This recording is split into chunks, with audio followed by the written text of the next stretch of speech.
Manchester City 3, Manchester United 0, and yes, everything we learned about the game. Now, going into this game, it was a must-win game for Manchester City, and I can say it was also a must-win game for Manchester United.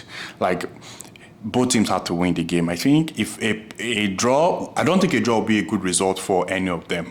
For either Manchester City or Manchester United, I don't think a draw would have been a good result. So it was a must-win game for Manchester City, and already Manchester City have lost to Brighton, they've lost to Tottenham. So they had to win this game just to be in a very good place on the league table. And also for Manchester City, you know, they were both teams also were losing some key players.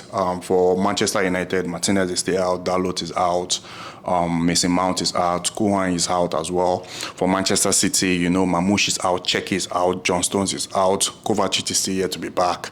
So both teams were sort of missing key players. But there were some good things in regards to Manchester City. There were some good things when you watch the game. There were some exciting things to talk about. And I'll start with Manchester City before going on to Manchester United. For Manchester City, I'll say in that first half of the game, I don't think we were spectacular. We were just good. We were okay. It wasn't a spectacular first half. Yes, there were moments where Rodri lost the ball and Manchester United were sort of in a good position to take advantage of that, but their decision making in those situations were very poor, especially like I said, when Rodri lost the ball. But for Manchester City, I don't think we really created lots of chances in that first half. Yes, we were trying to make things happen. We had a bit of the ball and all that, but Manchester United made it difficult for us. But we got the first goal in the first half. The brilliance of Doku, he was able to do his thing. He was able to dribble into that tight space, and the crossing was even poor. That's the truth. The crossing was actually very poor. And I myself, I was like, why didn't he try to take a shot? If you look at when he made that turn, like I think it was Shaw, he was able to dribble. I can't recall the player. I think he was in a good situation to like take a driven shot like to the other side of the post, but he decided to go down the line and cross the ball, which the crossing was very poor, and it was like a deflection, and Foden being at the right place at the right time got to head the ball. But talking about Foden had a good game. Foden played well. He was sort of the guy controlling things, making things happen in that first half, distributing the ball very well, running into spaces. And, you know, last season Foden struggled. I think it was due to some personal issues and also injury as well. So Foden struggled, and this was like a very good game for him, and he did very well. Foden actually played very well in this game. So in that first half, Man City, we were not spectacular. We were okay. We were sort of like, we didn't really give Manchester United the chance to punish us, basically. I think they had one where Sesko could have done something, and Donnarumma was able to make the save. But in that first half, I don't think we were spectacular. Now, in the second half, going into the second half, of course, you know, you're expecting more goals from Manchester City, and also you're expecting a response from Manchester United. And I think Manchester United sort of dominated. Manchester United sort of dominated for the first few minutes, and after that, Manchester City got back into rhythm. Manchester United were making some mistakes that, you know, they shouldn't make. They were losing the balls in very, very wrong areas on the pitch, and you know, when you're playing against Manchester City, you get punished if you lose the ball in areas of the pitch where you're not supposed to lose the ball, and they got punished. Haaland got his goal. If we're talking about Haaland, like, honestly, there's nothing to say about Haaland, because today it felt like Haaland was, I don't know the word to use. Haaland was sort of, I'll say everywhere, because there were times where in the box, while Manchester United like trying to cross the ball into the box, Haaland was the one clearing it out.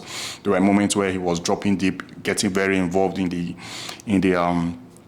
play, like linking up passes. There were moments where he was inside the box. Like, Haaland did everything right, basically. Haaland did everything right today. He played so well today, and the goal he scored, spectacular. The first goal, he was calm, collected. He chipped the ball over the goalkeeper.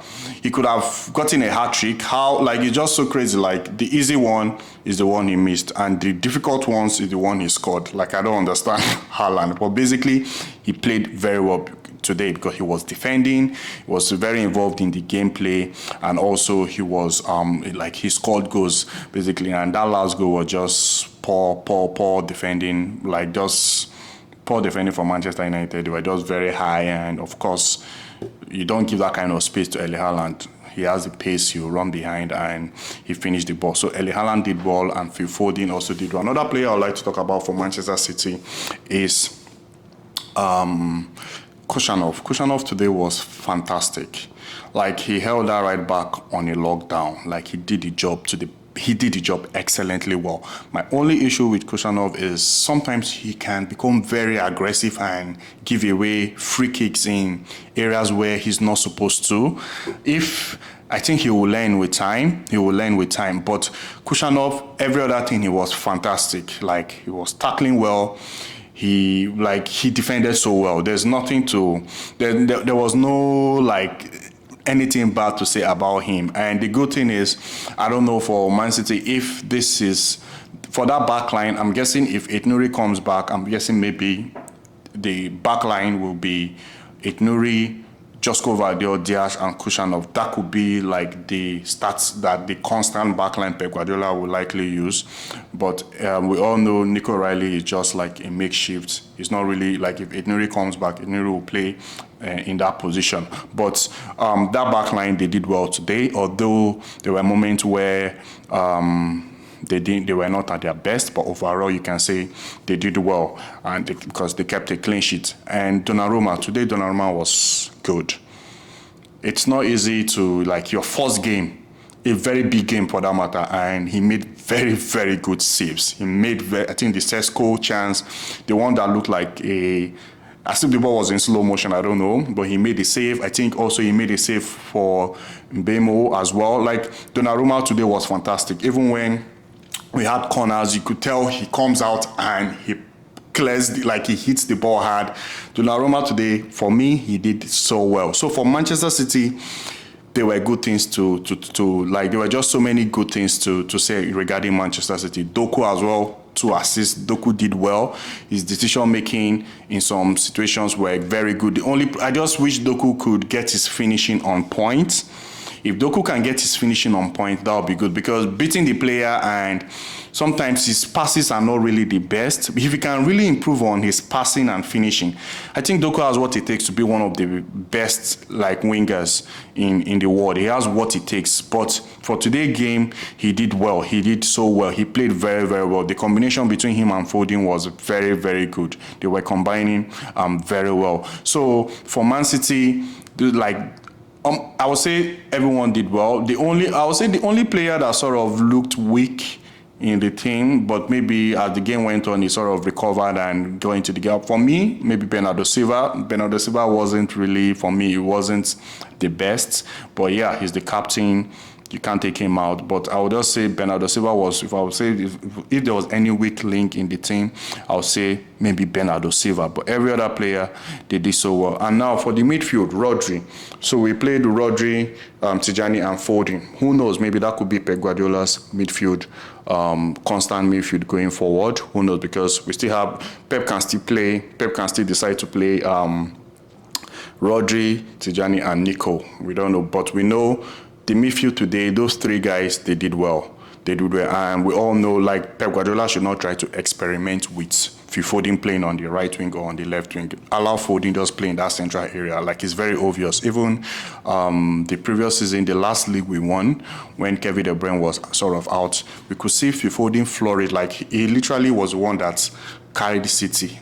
It was literally one of the key players that made City, if not the player that made City to win that title that season, because he played more in the central area. So there's one thing that is very obvious. Pep just allowed Foden play in the central area. Now, let's talk about Manchester United.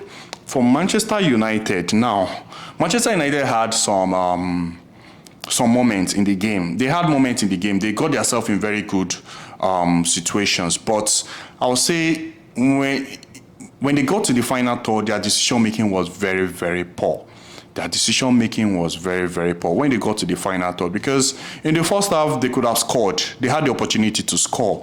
And even when Rodri lost the ball, you take advantage of that. You take advantage of those kind of situations, because Man City, you won't really get a lot of chance against them. So when your opportunity comes, you need to take it. So they got themselves into very, very good situation, but their decision making in that final third was very poor. Especially sometimes Dogu. When I speak with some of my friends that are Manchester United fans, I've always said Dogu should not be the preferred choice of left wing back for Manchester United. He's good as a second, like a backup, because I don't think he's good at crossing. I don't think he's good at passing. He's young, he can learn, but I think Manchester United, they actually need somebody on that left wing, that left side, or the left wing back, that can cross, that can pass, because sometimes Doku gets himself in very, very good spaces, and he did today, and you could see his decision making was sort of poor. And I think it was also the same thing against Arsenal as well.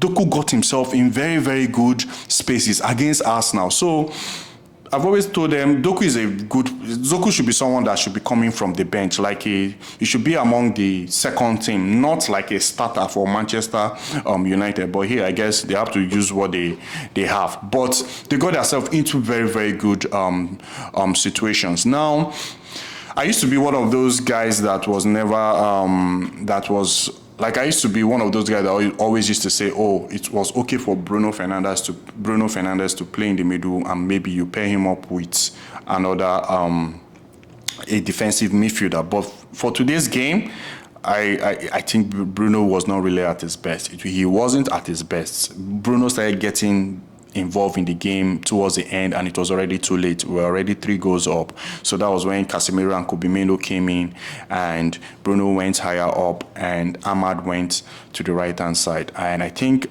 Amorim will have to, if there's anything, he will have to tweak, because he has said he will stick to this system. So if there's anything he really needs to change, is that Bruno Fernandes playing very deep.